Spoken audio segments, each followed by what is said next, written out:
Hello everyone, my name is Emma.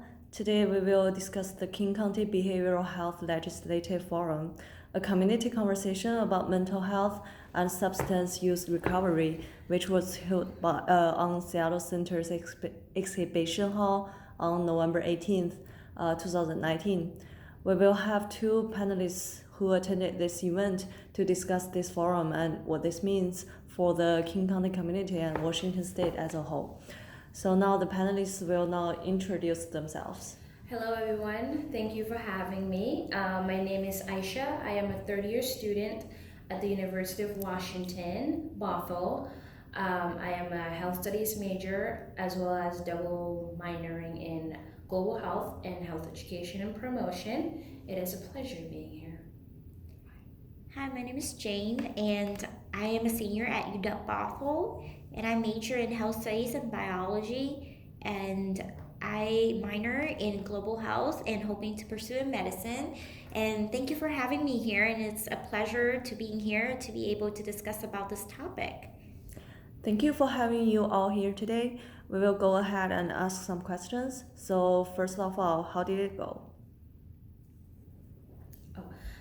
The event was, in my opinion, went really well. I really liked the structure, how the structure of the event was, like how they started with like a round table where the people got the chance to meet their legislators, and then moving to the stage and hearing people's stories and get to hear the legislators their plan for the community and. Also the diversity of the event was really well. Yes, just like Aisha said, I did enjoy this forum. I did learn a lot. I was able to learn more about the policy and the new changes that will come in 2020. And it was just so inspired to be able to hear the stories from people of their hopes and their recovery, and as well as seeing people from different sector and being able to sit in one area and be able to discuss about this topic with a different point of view. And I was really surprised that I thought it was really professional. And in fact, we have people actually from different places. We have mothers, we have brothers, we have family members. We have people from so many different places actually sit in one area to be able to discuss about it, which I really enjoy. And although that there could be some feedback and there could be some improvements about this forum, but overall it went pretty well. It really was. Thank you for sharing. Adding on to that, could it be an educational session that you create an agenda? You skip. Can you give us Can you give us some background on what this forum is about? So for this forum, it's the whole point is to create opportunities for people in the recovery, providers, advocates, and allies to celebrate recovery, make new connections, and encouraging people through a variety of engaging activities. And yes. The official agenda of the event includes supporting and defending access to healthcare such as Medicaid and behavioral health, promoting coordinated care and safety by aligning substance use disorder confidentiality rules with HIPAA, and also repelling the institutes for mental health, also known as IMD exclusion. So in terms of the background, logistic, we had an estimate about 650 community members with 22 state legislator and 3 county council member, which is great. And then we also have 1 state legislator and 2 members of the Congress were represented in this forum. And then we actually had at least about 230 community members participate in a conversation with their representatives, which is, I thought it's amazing. And then we had about 57 community organizations and co-sponsor as well.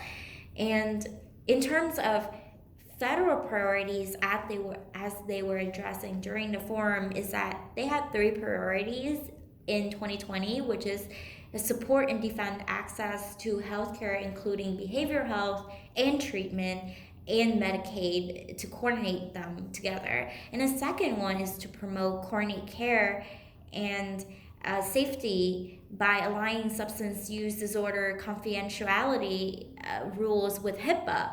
And the third is to reappeal the institutions for the mental health, the mental disease exclusion shortcut for the IMD. And Aisha can talk more about the state priorities. So the state priorities, there's three of them, and number one was the state should promote enhanced integrated managed care, also known as IMC, by encouraging local networks that incorporate locally funded systems of social determinants of health. Number two is establish robust accountability and transparency of Medicaid funding. And the third one is increase access to healthcare by addressing workforce challenges and expanding community-based behavioral treatment capacity with housing and sports.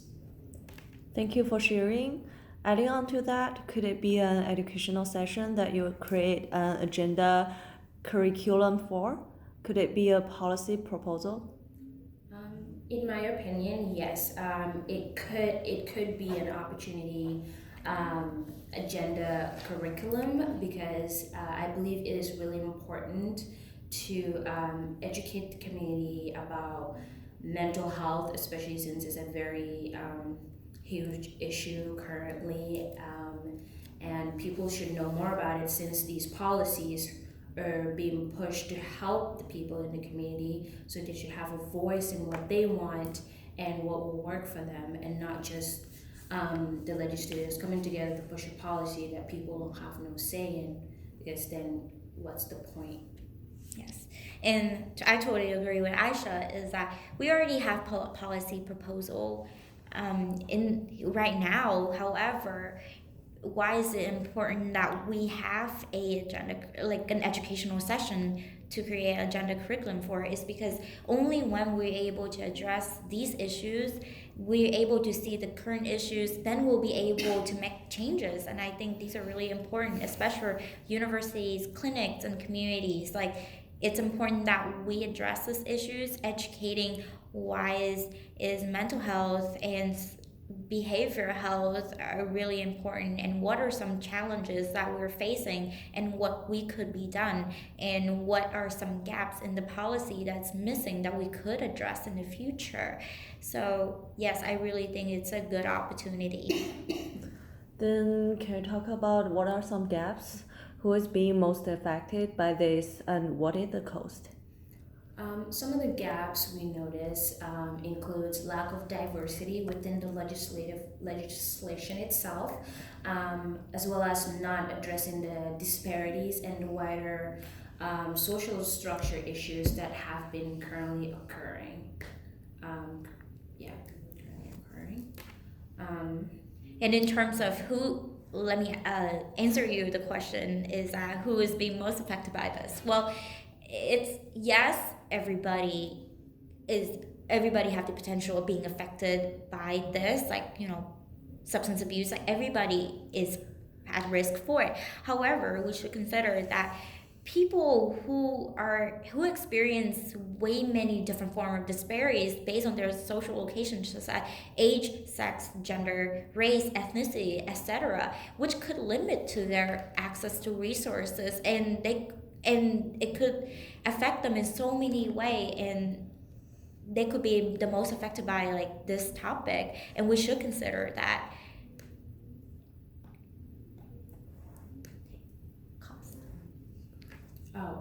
When it comes to cost, there's definitely a cost in like getting funding in case we want to maybe make a rehab centers and stuff for substance use. Also, how are we gonna get that funding? This is not a lot of. So, like, as we already know, that this new plan coming, the KCICN, it costs over about $180 million per year in like local health, human services to provide like a whole person care and protective services for like countries' lowest like incomes residents already. So we also have to consider how much it's going to cost us even more, and how we're going to be able to fund these or allocate these funding. And that's something we also have to keep in mind too, as like a resident as well and a taxpayer. Okay, so what are some changes that you hope to see in these proposals? What are some actions as an individual? Some changes we're considering to see in these proposals include educating the police force to learn more about these individuals and also be more aware of ways to handle these issues instead of just sending them to jail, because that's just going to be like a cycle, because once they get released they just end up going back to what they were doing before getting sent to jail, because they don't know where else to go since they're not given like resources or anything like that. So educating the police force about helping these individuals to like other centers instead of just closing them up in jail. Also, another thing to consider is the social dimensions of health. So in other words, considering how every individual is different and have been through different structures. And Yes, and I can even discuss more about like the bigger, broader spectrum of this. Is that during the forum, I really love how Senator Hasegawa was focusing on not just the substance abuse recovery or like behavioral health on itself. He actually brought into a bigger, like a perspective. Is that when we think of issues like this, we should also think about how systematic issues, like systematic problems, in a bigger spectrum, by thinking how does, inequalities and how does discriminations also play a part in why behavioral health and mental health is such a big struggles in certain communities as well. And he has even addressed that yes, treatments are important, however, it's deeply rooted into our is deeply rooted. So therefore, like, only when we focus on a bigger spectrum on how does this affect, how does the society as a whole make a contribution in these issues, and we'll be able to like change it.